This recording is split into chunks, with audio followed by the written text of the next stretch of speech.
करे लोए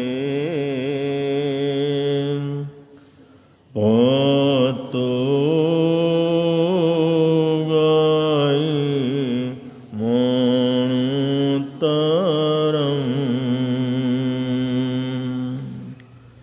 एको वीणमुकारो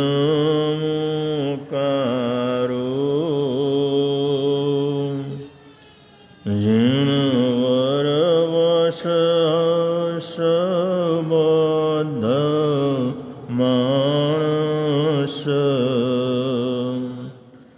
संसार सागराओ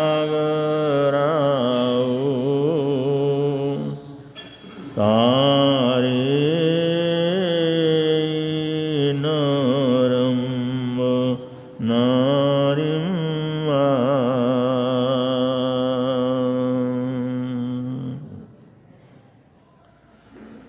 त्रिभुवन पीड़ा हरण हार हो तुमको मेरा नमस्कार सर्व जगत के अलंकार प्रणाम तुम्हें मेरा हर बार तीन जगत के नाथ आपके चरणों में जाऊं बलिहार भवसागर के शोषण करता तुमको वंदन बारंबार भवसागर के शोषण करता तुमको वंदन बारंबार।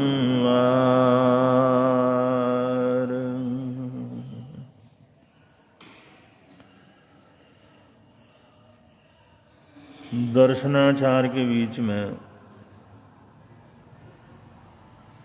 गुणस्थान श्रेणी में चौथे गुणस्थान का थोड़ा विवेचन चल रहा है।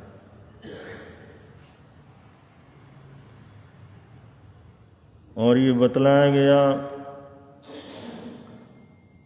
कि सभी गुणस्थानों में ये चौथा गुणस्थान अपने आप में बहुत महत्वपूर्ण स्थान रखता है। ये सब गुणस्थानों में आगे बढ़ने की जो प्रक्रिया है, ये सब मोहनीय कर्म के आधार पर है। मोहनीय कर्म विशेष रूप से दो प्रकार का है, चरित्र मोहनीय और दर्शन मोहनीय, या दर्शन मोहनीय और चरित्र मोहनीय।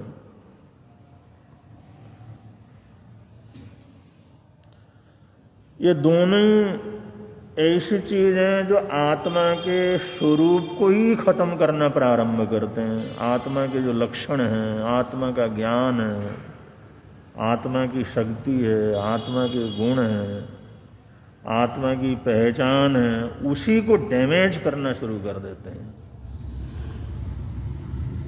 इसलिए इसको सबसे भयंकर कर्म के रूप में स्वीकार किया जाता है। जो आत्मा की शक्ति को ही जो है ढक दे, उसको ही शक्तिहीन बना दे, तो ये कितना बलवान जो है कर्म है। इसलिए इसको कर्म राज भी कहा जाता है। अगर हमारे जीवन में दर्शन मोहनीय का उदय रहता है तो श्रद्धा नहीं होती, ज्ञान नहीं होता, महापुरुषों को देख करके खुशी नहीं होती, महापुरुषों का नाम स्मरण हमारे को अच्छा नहीं लगता, जीवन में सकारात्मक सोच नहीं रहती है। ऐसे बड़ी हानियां रहती हैं और मानसिक रूप से मनुष्य सत्य से बहुत दूर चला जाता है। सही सुनना या सत्पुरुषों के चरणों में जाना, उनका संपर्क करना, उनका नाम स्मरण करना, सत्संग करना, इन चीजों के प्रति जरा सा भी रुचि नहीं होती जब तक दर्शन मोहनीय कर्म का पूरी तरह से उदय रहता है। धर्म रुचि तभी पैदा होती है या धर्मात्माओं को देख करके खुशी तभी पैदा होती है, धर्म ध्यान वहां करने का भाव तभी पैदा होता है जब दर्शनीय मोहनीय कर्म उपशम हो जाए, क्षयोपशम हो जाए, क्षय हो जाए। ये उपशम, क्षयोपशम और क्षय के बिना भावनात्मक रूप से सम्यक ज्ञान या सम्यक दर्शन या श्रद्धा या भक्ति जिसके बल पर हम सब अच्छे काम करते हैं, वो बल क्षीण हो जाती है, उसमें श्रद्धा खत्म हो जाती है, यकीन नहीं रहता, विश्वास नहीं रहता। तो इस प्रकार मानसिक रूप से अंधकार के अंदर धकेलने वाला दर्शन मोहनीय कर्म रहता है और चरित्र मोहनीय कर्म का उदय रहता है तो त्याग, पचखान, व्रत धारण, तपस्या, आराधना, साधना जो प्रयत्न करने पड़ते हैं, आचरण करना पड़ता है, वो नहीं कर सकता। अगर दर्शन मोहनीय कर्म का क्षयोपशम हो जाता है, उसको ये तो रहता है सामायिक करना बहुत अच्छा है, तपस्या करना बहुत अच्छा है, करना चाहिए, ऐसा तो होना चाहिए, भावना तो होती है लेकिन कर नहीं सकता।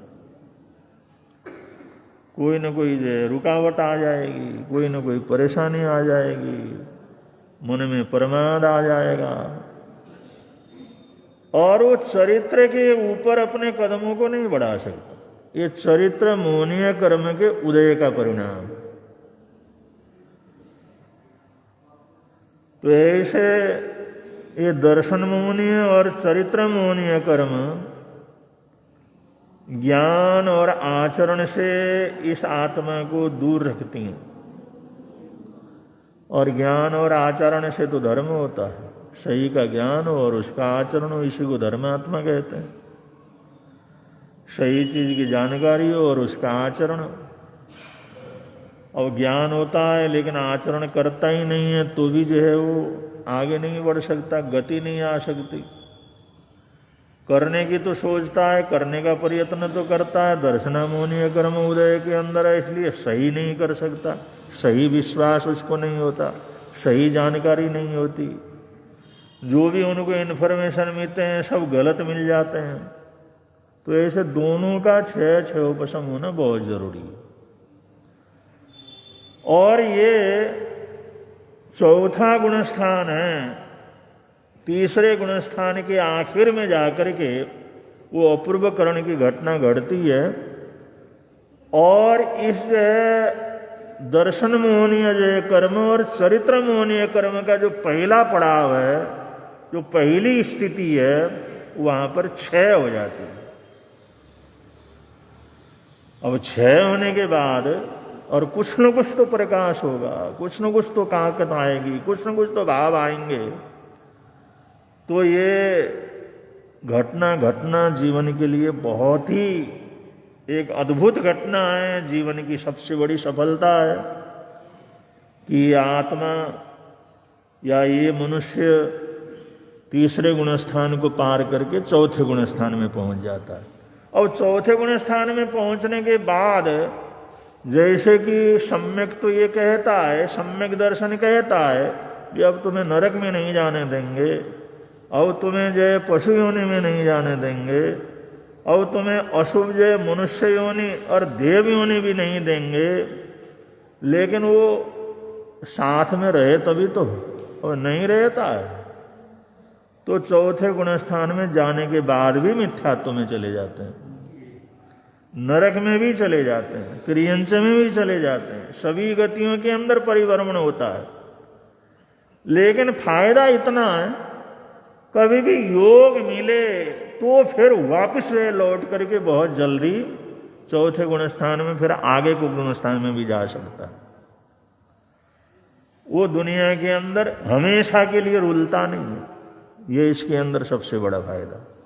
एक बार चौथे गुण स्थान के अंदर पहुंचा, एक बार चरित्र मोहनीय कर्म का, अनंतानुबंधी का क्रोध मान माया लोभ उसका उसने क्षय कर दिया, और दर्शन मोहनीय कर्म और मिश्र मोहनीय कर्म का जो पहली स्थिति थी उसको क्षयोपशम कर दिया, तो चौथे गुण स्थान को स्पर्श करने के बाद वो आत्मा हमेशा के लिए दुनिया के अंदर खोती नहीं है। वो कभी न कभी संभलने का उसको मौका मिलता है और संभल जाती है।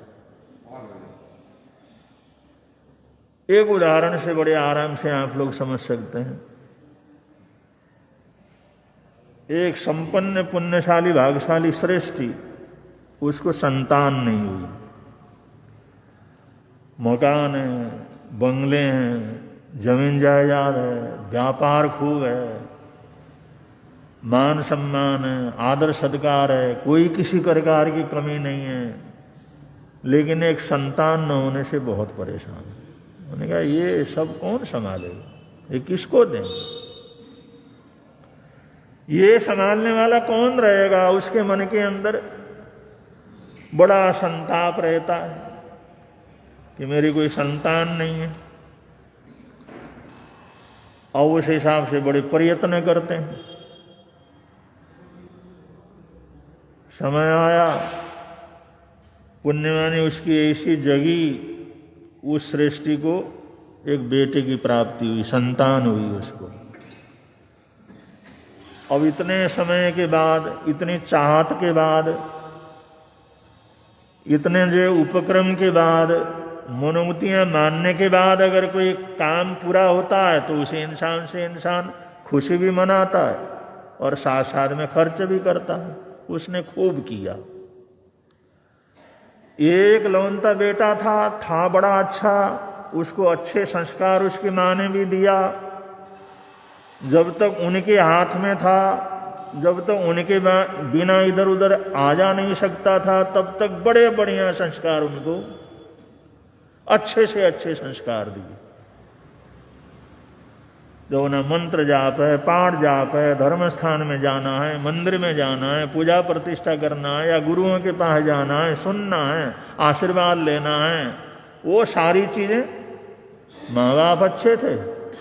उनको था भाई धर्म के प्रताप से, प्रभु के प्रताप से हमारी मनोकामना पूरी हुई है, इसलिए खूब अच्छे संस्कार उनको दिए। लेकिन साथ साथ के अंदर उसकी हर मनोती को भी पूरी करते रहे। अरे एक लौंता बेटा तो है, किसके लिए? एक मांगे तो 10 हाजिर है तेरे लिए। अब ऐसे संस्कार भी मिले, अच्छे भी मिले, और उसकी कामनाएं, उसकी इच्छाएं वो पूरी होती चली गई, और बड़े लाड़ प्यार के अंदर वो पला, और धीरे धीरे बड़ा हुआ। जैसे जैसे बड़ा हुआ, जैसे जैसे माँ बाप के हाथ से बाहर होता चला गया, तब तक ऐसे ऐसे दोस्त मिल गए, ऐसे लोगों का मिलना जुलना हो गया। उसके फिर आखिर में आगे जाकर के उसके संस्कार खराब होने लगे,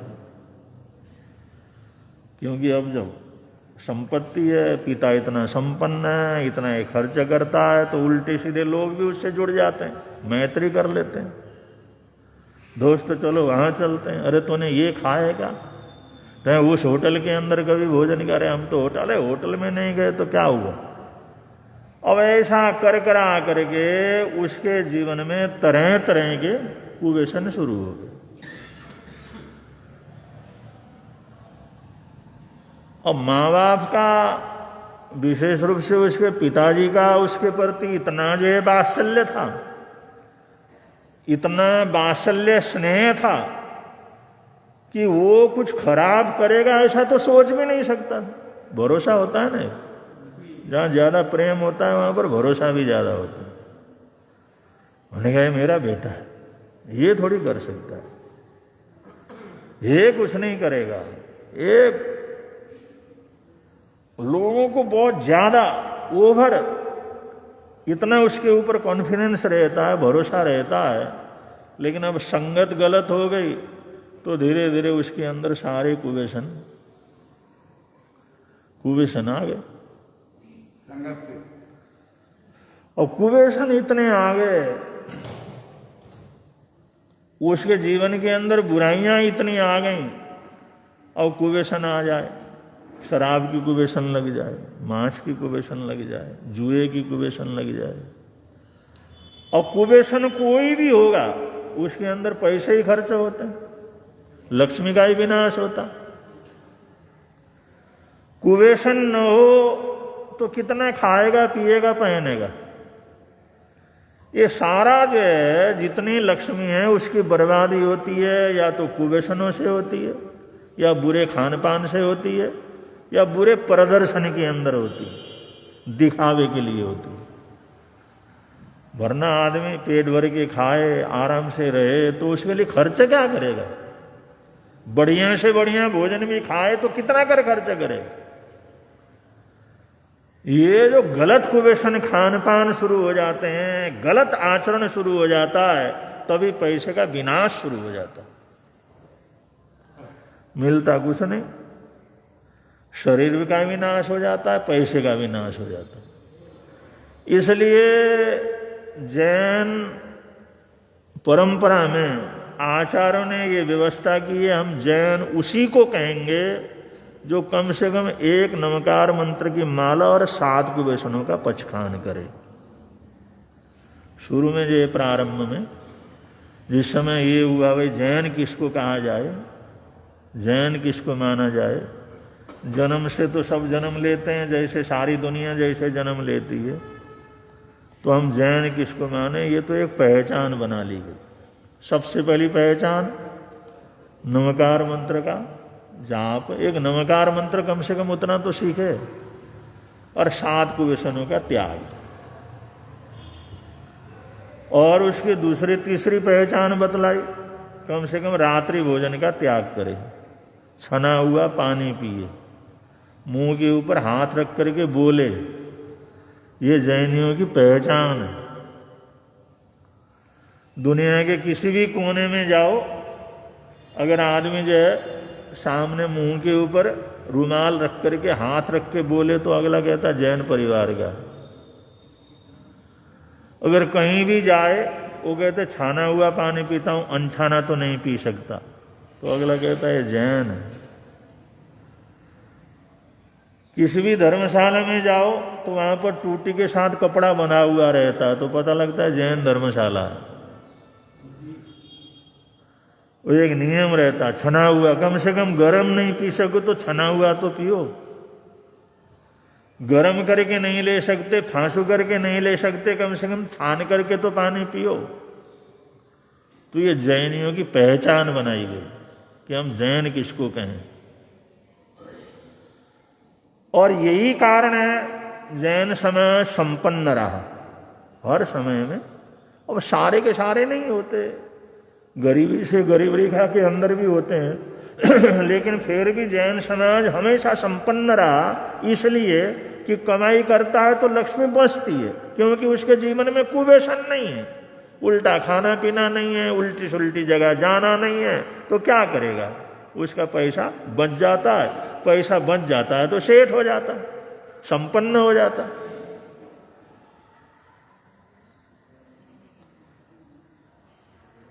और वो कुवेशन इतने आ गए, और पहले तो जैसे जैसे शिकायत आने लगी सेठ के पास, वो बेटे को कहता बेटा ऐसा सुना, क्या बात है। उन्होंने कहा नहीं पिताजी ऐसा कुछ नहीं। चलो कोई बात नहीं।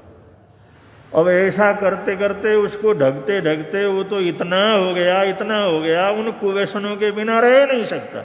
और कुवेशनों को प्राप्त करने के लिए पैसा, जो जेब खर्चा मिलता था, वो खत्म हो जाता एक दिन में।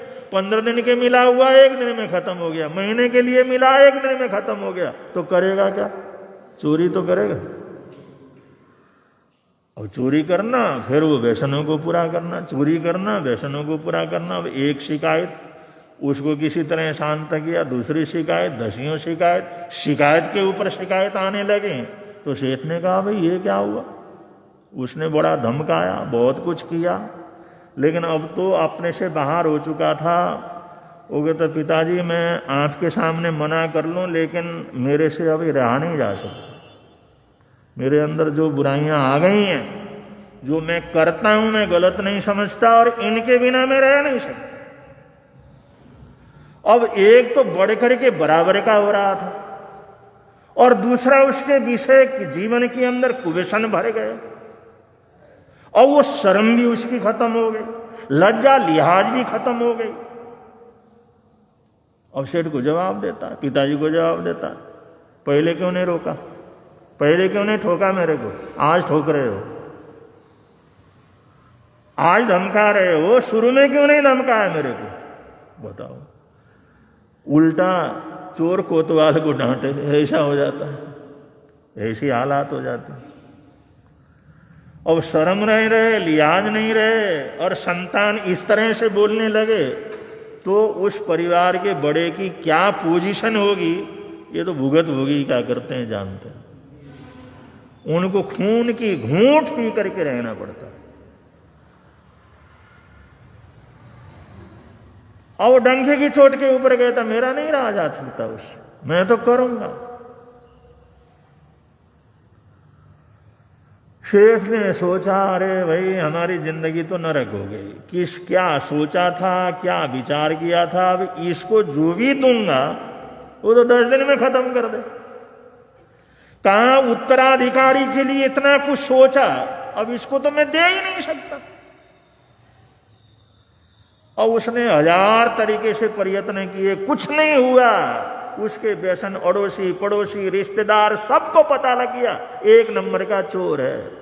रिश्तेदार भी आते तो अपने कपड़े संभाल के रखते, वो भी इशारा कर देता अपना ध्यान रखो भाई, कुछ भी हो सकता है यहाँ पर। अब 1 बार हुआ, 2 बार हुआ, सबको पता लगता, उस घर के अंदर चोरी हो जाती है। अब वो किसी की चोरी करने में शर्म नहीं आती थी, घर की बाहर की कहीं भी हाथ डालता था, और होशियार इतना था लोग पकड़ा नहीं सकते थे, लेकिन पता सबको था 1 नंबर का चोर यही। अब बंदूक उसके बेटे का पाने का करने का ये सब क्या हुआ, कभी कभी इंसान के स्वप्न ऐसे चकनाचूर हो जाते, सारे स्वप्न के ऊपर पानी फिर जाता है। ये हर परिवार की, पता नहीं कितने परिवारों की ये घटना है, ये उनके जीवन की इतिहास है, उनके जीवन के अनुभव हैं। अब वो जब कोई भी नहीं हुआ, एक बार वो अपने गुरुदेव के पास गया और इतना रोया वो। गुरु महाराज कहने लगे श्रावक जी बात क्या हो गई। उसने सारी राम कहानी सुनाई, गुरु जी सब कुछ बर्बाद हो गया, कुछ नहीं बचा। अब बेटा ही ऐसा हो तो अब क्या बचना है, न इज्जत न मान न सम्मान, ऐसी हालात उसके हो गए, सारी बुराइयां आ गई। उन्होंने कहा प्रयत्न नहीं किया। अरे बहुत लोगों के पास गया, बहुत से संत महात्माओं के पास भी गया, वो लोग समझाते हैं, सुनता कहाँ है वो, सुनता कहाँ है किसी की नहीं सुनता। उन्होंने कहा चलो कोई बात नहीं, अब इतना परेशान है तो ले आना कभी उसको दर्शन करवाने के लिए। और वो किसी तरह से उनके पास लेके गया, दर्शन वगैरह करवाया। और पिताजी उनके गुरुजी जानते थे इसकी क्या हालात। उन्होंने फिर जिस समय उसके एकांत में बात किया, चलो भाई इससे मैं बात कर लेता हूं। और वो तो वहां भी कह देता था गुरुजी बस ऐसी बात हो गई, अब मैं तो छोड़ नहीं सकता। उन्होंने कहा बेटा हो जाता है, और आदत पड़ने के बाद थोड़ी छूटती है, आदत पड़ने के बाद कुछ भी नहीं छूटता। अब इतना आदत शुरू से करता रहा तो छूटेगा कैसे। वो सोच रहा था ये नियम कराएंगे, ये त्याग पचखान कराएंगे, वो कहता छूटेगा थोड़ी, अब कर लिया तो कर लिया, कर उसके बिना कैसे काम चलेगा। और रोज तो पीता है, एक दिन नहीं पिएगा तो वैसे सिर दर्द शुरू हो जाएगा, तो छोड़ेगा कैसे। मैं कुछ नहीं कहता इस संबंध में। वो तो गुरु जी तो बड़े अच्छे हैं भाई, अरे सब कहते हैं ये छोड़ वो छोड़ फलाना छोड़, ये तो कहते हैं अब आदत पड़ गई तो छोड़ेगा कैसे, छोड़ता थोड़ी, आदत पड़ गई, आदत तो फिर छोड़ता नहीं। ये तो मेरे हमें ला लेते हैं। जैसी मेरी परिस्थिति है तो उसको स्वीकार कर लेते हैं, और जैसी उनकी परिस्थिति होती है सब ऐसा ऐसा हो जाता है। भाई जीवन के अंदर सब लोग कहीं न कहीं व्यसनों के अंदर पड़ जाते हैं। कभी हम भी बचपन में थे, हमारे जीवन में भी ऐसी कोई बात आ गई थी, ऐसा हुआ। वो अनुभव वगैरह जब संत थे वो हर आदमी की स्थिति को बताते थे। वो ऐसा नहीं करेगा तो तेरी ऐसी हालात हो जाती है, ऐसा नहीं करेगा तो ऐसी हालात हो जाती है। आदत कैसे इंसान को परेशान करते हैं वो कहते गुरु जी तो सब कुछ जानते हैं भाई, इनको तो अनुभव है सारा, और ये त्याग पछान लिए तो कुछ करते ही नहीं है। और वो आना जाना शुरू हो गया, आना जाना। सेठ सोचने लगा रे भाई अब ये कहाँ, एक बार जाने के बाद दोबारा ले जाना बड़ा मुश्किल हो जाता था, अब खुद चला जाता हो गया तो कभी मौका लगे तो आ जाया कर, घूम फिर करके जाया कर। तो उसको लगा भाई त्याग पछाने की तो कोई बात नहीं, तो टूकना टाकना कुछ है नहीं। पिताजी कहते हैं ये नहीं करता, वहां नहीं जाता, वहां नहीं जाता, चलो हो करके चले जाते हैं, क्या फर्क पड़ता है। और एक दिन ऐसे गुरुजी ने कहा बेटा बात ऐसी है, चलो जो कुछ करता है ठीक है, हम उसको कोई बुरा नहीं समझते, लेकिन एक बात हमारे से कहने से करेगा। वो थोड़ा हो गया, कहीं पिताजी ने कान तो नहीं भरे आकर के गुरुजी को, कहीं उन्होंने कुछ पट्टी तो नहीं पढ़ाया इनको फलानी चीजें। उसने जो करता था 8-10 चीजें बतला दी, ये तो मेरे से छूटता नहीं, ये तो मेरे से छूटता नहीं, इसको तो मैं छोड़ नहीं सकता। उन्होंने कहा इसकी बात मैं नहीं कर रहा, जो तो छोड़ नहीं सकता, मैं जानता हूं भाई, ये जानता हूं तो छोड़ नहीं सकता। मैं ये भी करता हूं, फलाना फलाना चीज भी करता हूं। उन्होंने कहा ठीक है, मुझे पता है जो ये करेगा तो वो भी करेगा, आपने को पता है ना भाई, इसमें क्या चिंता फिक्र की बात है। फिर आप कैसे, फिर वो कहने लगा फिर आप क्या कहना चाहते हैं। उन्होंने कहा मैं एक बात कहता हूं, जो करता है उसके लिए मैं कोई मना नहीं करता, जो करता है उसके लिए मैं तेरे को नियम नहीं कराता। मैं जानता हूं तेरी सारी परिस्थिति को जानता हूं, लेकिन जब आता है जाता है एक आधी बात तो हमारी मान ले। उन्होंने कहा ठीक है बताओ, मेरा अगर होगा तो मैं मान लूंगा। उन्हें वो भी बड़ा होशियार था, कहीं फंसाने में महात्मा लोग हैं। तो उसने कहा भाई ठीक है आप बता दो क्या है। उन्होंने कहा देख तेरे पिता जानते हैं तो चोरी करता है, ये सारा जो करता है तेरे पिता जानते हैं, माँ जानती है, तेरे अड़ोसी पड़ोसी जानते हैं, तेरे मित्र जानते हैं, तेरे गांव वाले जानते हैं, कोई ऐसा आदमी नहीं है तेरी ये व्यसन को न जानता हो। कोई ऐसा है जो तेरे को इसके जो जानता, सारे जानते हैं, सारे गांव में महाराज नाम है, भाई कुछ भी हो तो सबसे पहले मेरे ऊपर अंगुली उठाते हैं। उन्होंने कहा ऐसा कर, अब वो सब जानते तो हैं, एक बात हमारे कहने पर कर ले, इन सब में कुछ तो नहीं, इन सब ने भाई इन सब से बात की बात है, इन सब ने हम कुछ नहीं कर रहे। उन्होंने कहा फिर बता दो क्या है। उन्होंने कहा अगर करे, जिस दिन तू करे, तेरा पीछा पूछे, जैसे चोरी का या दूसरा जो भी है, और वो पता लग जाए तो आदमी कम से कम शांति से तो बैठता है, पता न लगे तो हाय तो गा मचाते रहते हैं। इसलिए चोरी किया है तो झूठ नहीं बोलना, किया है। कुछ खाया पिया है तो कोई पूछे तो कह देना हाँ ले लिया है, लिया है तो लिया है, नहीं लिया है तो नहीं लिया है। कम से कम दूसरे को और परेशानी तो न हो, इतना तो कर सकता है। उन्होंने कहा ठीक है। उन्होंने कहा प्रतिज्ञा कर ले फिर। उन्होंने कहा किस बात का। बस झूठ नहीं बोलना, और क्या है, कर लिया तो कह देना कर लिया। अरे बात तो खत्म हो गई वहीं पर, वरना नहीं पता लगे तो उसको पूछेगा, उसको पूछेगा, वो फंसेगा, वो फंसेगा, वो फंसेगा, इससे कम से कम झमेला तो खत्म हो जाएगा। वो किया किया नहीं किया नहीं किया पे झूठ नहीं बोलना आज के बाद। अरे सारी दुनिया तो जानती है ना। उन्होंने कहा ठीक है, ठीक है, ये बात देख वचन दे रहा है तो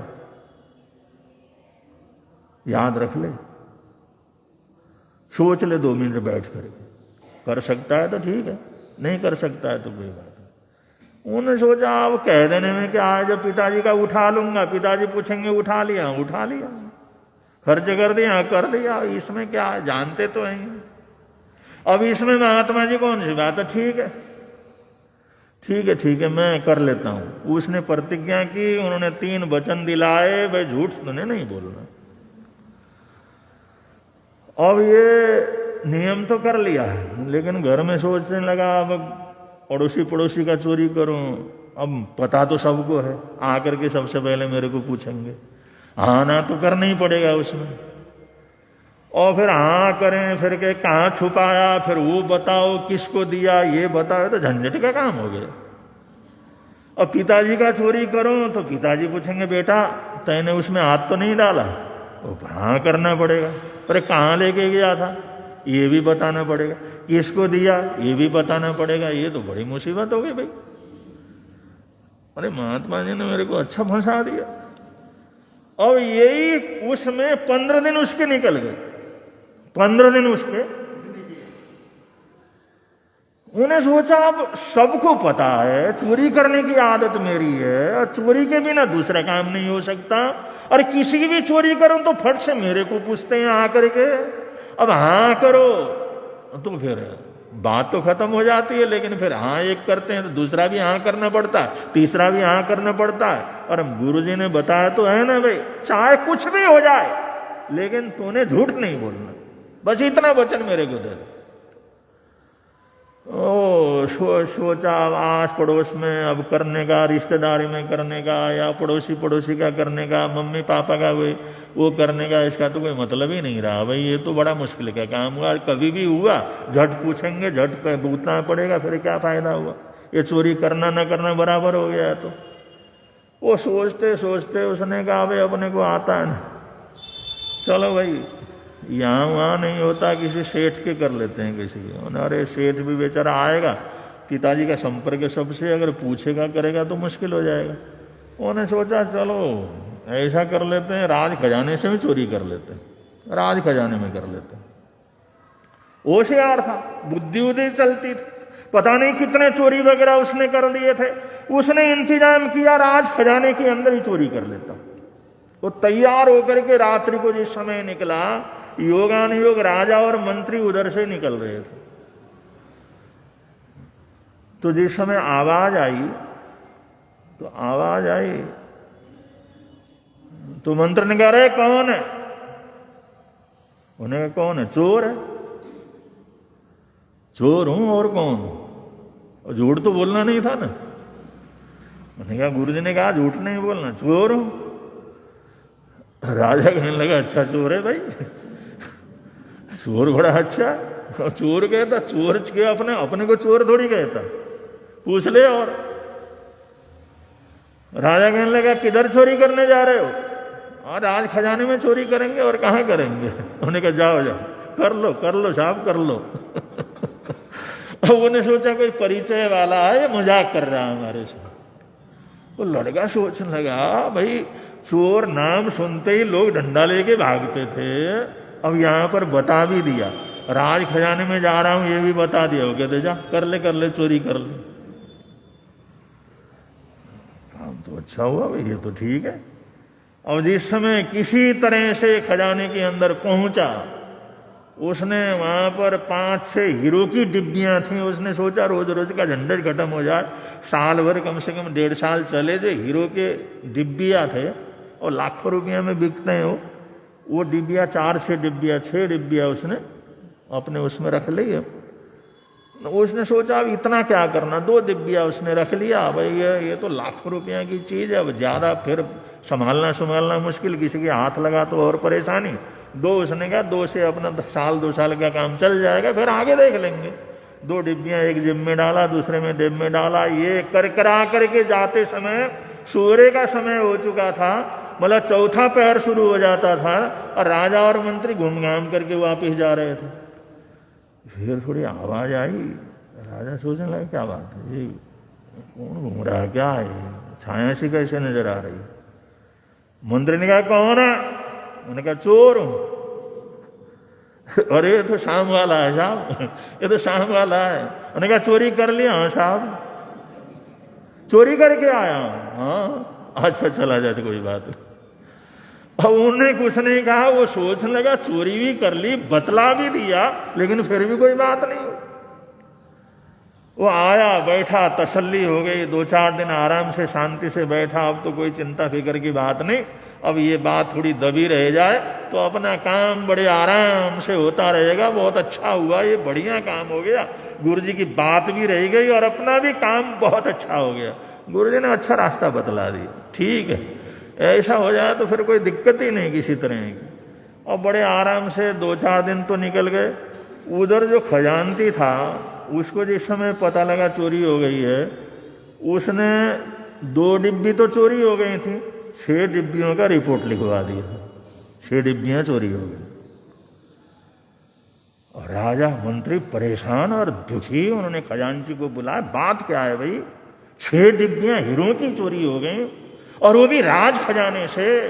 इधर उधर हाय तोबा, इधर उधर। वो रात की बात को किसी के ध्यान भी नहीं आया, उनने सारे उनको फैलाया, गुप्तचरों को भेजा, पुलिस वालों का घेरा लगाया, पकड़ो भाई किसने चोरी किया है। लेकिन 10-15 दिन हो गए, हाय तोबा मचने लगी, ये भी चुपचाप अपना बैठा रहा। इस समय निकलना नहीं, इस समय थोड़ा तकलीफ का टाइम है, निकलना नहीं है। और 15 दिन तो उसके निकल गए और कुछ भी उसका सोर्स नहीं लगा। तो मंत्री सोचने लगा, वो रात वाला उसने तो गड़बड़ नहीं किया। आते समय कहता मैं चोर हूं, और पूछा कहां जा रहा है, राज खजाने में जा रहा हूं चोरी करने। और फिर सुबह मिला, उसने कहा मैं चोर हूं, मैं चोरी करके आया। इसका मतलब यही तो नहीं है, लेकिन इसका पता कैसे लगेगा? इसका मतलब उसने ये सब कहा तो इसका एक अर्थ हो सकता है वो झूठ नहीं बोलता हो, और बाकी झूठ नहीं बोलता हो तो हम पूछवाएंगे तो उसको सच बोलना पड़ेगा। उसने 8-10 आदमियों को लगाया, हर चौक में, हर शहर में, हर गांव में जाकर के ये आवाज लगाओ भाई, जिसने खजाने की चोरी की है, वो खजाने के चोरी का माल जिसने लिया है, वो लेकर के हमारे जो है राजा के पास उपस्थित हो, उसको माफ कर दिया जाएगा, उसको जो है बिल्कुल माफ कर दिया जाएगा, कोई दंड नहीं होगा। जो सुने और जिसने चोरी किया हो वो जरूर राजा के पास उसको लेकर के चला जाए। और वो बतलाने वाला उसके मोहल्ले में भी घूम रहा था, और वो सुन लिया उसने। उन्हें सोचा ये फंस गए, अब फंस गए, अब न तो हाँ कर सकते हैं ना कर सकते। अब ये पूछा तो सारे को पूछा, तो मेरे को भी पूछा। और गुरुजी ने कहा झूठ नहीं बोलना है चाचू जी, और पहले झूठ न बोलने से इतने बड़ा काम तो हुआ है, शायद अब झूठ न बोलने से कुछ और काम होता हो। लेकिन अब क्या करना, चलो भाई, महीना दिन तो वैसे बीत गए थे ना, ऐसे 15 दिन पहले 15 दिन बाद में। अब वो थोड़ा सा उसके अंदर परिवर्तन आ गया था। उसने सोचा अब क्या झूठ बोलना, चलो भाई जा करके बतला देते हैं।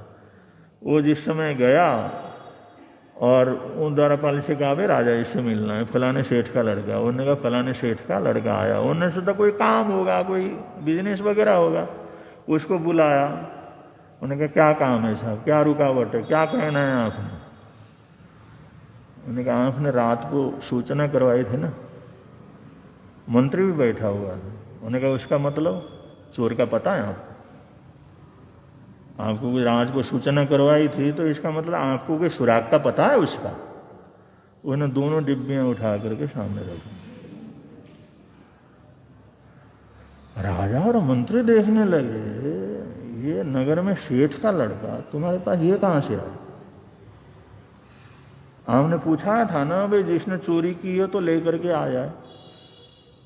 तुमने चोरी की? तुमने चोरी की? उन्होंने कहा हाँ साहब चोरी की तभी तो लेकर के आया। मैंने चोरी की तो बतला क्यों रहे हो? चोरी की है, तुम्हारे पास कोई आया था, व्यक्तिगत रूप से आया था, कोई पुलिस वाला आया था, कोई इंक्वायरी वाला आया था? कोई नहीं आया। जब कोई नहीं आया, तुमने चोरी की, इतना बड़ा रिस्क लिया, और फिर जो है हमने अनाउंसमेंट में कराया और फिर लेकर के आयो। अब लेकर के आना था तो चोरी करने की क्या जरूरत थी? उन्होंने कहा साहब गुरु जी ने हमारे को पचखान कराया हुआ है, झूठ नहीं बोलना। और राजा को, अरे उस दिन शाम को तू मिला था क्या हमारे से? तूने कहा था मैं चोर हूं? मैंने कहा साहब मैं था। मैंने कहा जी मैं लौट रहा था तो हमने पूछा था तू था उस समय? मैं था। वो सोचने लगे क्या भाई तुम भी क्या आदमी हो, बतला दिया, फिर चोरी करके ले गए, किसी को भनक तक नहीं पड़ी। अब हमने पूछा, लाउड स्पीकर से पूछाया, फिर तुम लेकर के आ रहे हो। उन्होंने कहा फिर 4 डिब्बियां और कौन है? उन्होंने कहा सरकार हमने 2 ही ली, 4 वहां 6 थे, 2 हमने लिया, हम झूठ नहीं बोलते। मंत्री ने कहा महाराज ये तो झूठ तो नहीं बोल सकता, इसने जब चोर होने का कहा, उस समय का कहा, सुन करके ले आया, तो झूठ बोलने का तो ऐसा मतलब ही नहीं। मैं अभी पता लगा के आता हूं। वो खजांची को लेकर के अंदर गया, उसने सोठा लिया और दरवाजा बंद किया। नालायक, ये बता क्या है वरना मारता हूं अभी सोठे। जिस समय मंत्री दहाड़ करके पूछने लगा वो 4 कहाँ है वो डिब्बियां, तो उसने कहा सरकार वो तो मेरे पास है, मैंने रखा हुआ। वो 2 चोरी हो गए थे और मैंने 4 का लालच में आकर के मैंने ऐसा किया था। उन्होंने कहा नालायक, तू खजांची होकर के ऐसा काम करता, हमारे भरोसों का तूने बिल्कुल कत्ल कर डाला। उसको तो बंदी बनाया। और इधर जो आए और उसने कहा महाराज इस तरह से 4 तो उसने चोरी की, इसने 2 ही चोरी की। तो राजा भी देखने लगा। उन्होंने कहा चलो भाई तुम अभी यहीं रहो, 10 बजे तुम्हारा फैसला करेंगे। 10 बज गए तो उनको बुलाया। उन्होंने कहा जो भी दंड देंगे तुम्हारे को स्वीकार करना होगा। उन्होंने कहा साहब चोरी की है तो करेंगे ही, अब किया है, पाप किया है, चोरी की है, जो नहीं करना चाहिए वो किया है, तो फल तो भुगतना ही पड़ेगा। उन्होंने कहा ऐसा है, आज से तुम्हारे को ये सख्त दंड है कि आज से तुम हमारे राज खजाने के खजांची बनोगे। आज से तुम्हारे को हम खजांची नियुक्ति करते हैं। वो कहते महाराज लुटवाओगे? अरे जनता का खजाना, ऐसे चोर को तुम खजांची बना करके जनता का सारा खजाना लुटवाओगे, सारा नाश कराओगे? आप क्या कह रहे हैं? एक चोर कभी खजांची बन सकता? उन्होंने कहा देख भाई हमने सब देख लिया, हमने तो निर्णय कर लिया, हमने तो आपस में बातचीत करके निर्णय कर लिया खजांची तो इसी को बनाना। उन्होंने कहा महाराज मैं तो चोर हूं, पता नहीं मेरे मन में कितने पाप आ जाते हैं, सारा खजाना खाली कर दूंगा एक रात में, फिर क्या होगा? उन्होंने कहा 10 आदमी लगा देंगे वो पूछताछ करने के लिए, तुम्हारे से पूछते रहेंगे और जहां ले जाके रखोगे उसको उठा के लाते रहेंगे। तुमने झूठ तो बोलना नहीं, तुमने झूठ तो बोलना नहीं। अब ये जब भी ऐसा होगा ये निरीक्षण करने वाला रख लेंगे, वो हिसाब किताब लगाएगा, जहां कमी बेसी हो गई तुम्हारे से पूछ लेगा और तुम जहां ले जा करके रखोगे वहां से उठा के लाएंगे। बस इतना ही करना, और तो हमारे को कुछ करना नहीं, इसलिए खजांची तो तुम ही होगे। तब तो उसको पता लगा अरे भाई ये गुरुजी ने क्या हमारे को प्रसाद दिया, आज मैं राज खजांची के रूप में। उन्होंने कहा महाराज बस आज के बाद मैं ये कुव्यसन, ये बुराइयां और ये चोरी, ये जिंदगी भर के लिए छोड़ता हूं आपके सामने और प्रतिज्ञा करता हूं मर जाऊंगा लेकिन इस काम को कभी जिंदगी के अंदर नहीं करूंगा। ये है सम्यक दर्शन 4थे गुणस्थान का फल। एक बार 4था गुणस्थान स्पर्श हो जाता है, एक बार 4थे गुणस्थान में आ जाता है, तो इतना भटकने के बाद, इतना पापी होने के बाद भी कुछ ऐसी घटनाएं घट जाती हैं और वो फिर वो वहीं पर आकर के आगे बढ़ना। और उसके मन के अंदर जो धर्म के प्रति, सत्य के प्रति, अहिंसा के प्रति अटूट श्रद्धा हो गई, ये सत्य ने मेरी रक्षा की और इससे मेरे जीवन को बदल दिया। मैं किन किन कुव्यसनों के अंदर पड़ा हुआ था, आज राज खजांची का पद मेरे को राजा ने दिया है। बंधु इतनी कृतज्ञता उसके मन के अंदर पैदा हो गई, उसने एक एक पैसा समाज की सेवा के लिए लगाने की प्रतिज्ञा कर ली। उन्हें कहा जिस जिसका भी चोरी किया था मैंने उन सबको एक एक पाई पाई वापस कर दूंगा। अब कहां से कहां सोच पहुंच गई, कितना बिगड़ा हुआ था कितना सुधर गया, और एक पछान से ही कितना सुधर गया हो। ये होता है एक बार चौथे गुण स्थान में चढ़ने के बाद, एक बार सम्यक दर्शन का स्पर्श करने के बाद, एक बार ये अनंतानुबंधी का क्रोध मान माया लोभ इसका क्षय करने के बाद इतनी ताकत बढ़ती है वो बिल्कुल भटक जाए तो, लेकिन मरने से पहले पहले उसका सुधार जरूर क्या कर जाता है, हो जाता है, जरूर उसके जीवन के अंदर पुनः प्रकाश आ जाता है। ये जो है चौथे गुण स्थान का बड़ा भारी चमत्कार है, ये चौथे गुण स्थान का बल है, ये सम्यक्त्व का बल है। इतना बिगड़ा हुआ लड़का जो कि अपने पिता को जो कुछ की लिहाज नहीं करता था, लेकिन जिस समय गुरु की लिहाज की, उन्होंने समझा तो प्रतिज्ञा की, और उस एक प्रतिज्ञा से तमाम देश का वो खजांची क्या कर गया, बन गया, और उस देश का सबसे बड़ा ईमानदार और सत्य बोलने का अवार्ड उसको क्या हुआ, मिला, सम्मान मिला, आदर मिला। तो बंधुओं, ये चौथे गुणस्थान का सबसे बड़ा चमत्कार। चौथा गुणस्थान स्पर्श करने के बाद आदमी व्यसनी बन जाए, कुव्यसनी बन जाए, मिथ्यात्व के अंदर चला जाए, नरक में चला जाए, त्रियंच में चला जाए, लेकिन कोई ना कोई कारण बनेगा, फिर उठ करके ऊपर आ जाएगा। तो बड़े प्रेम से आप लोग बोलेंगे, मिलता है आनंद प्रभु की वाणी से, मिलता है आनंद प्रभु,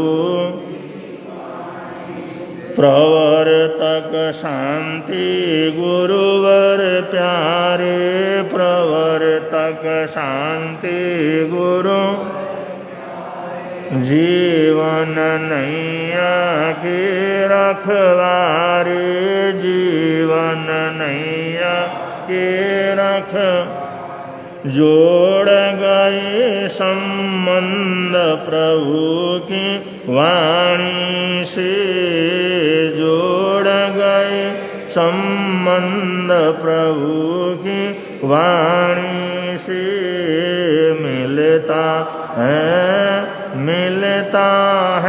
आनंद प्रभु।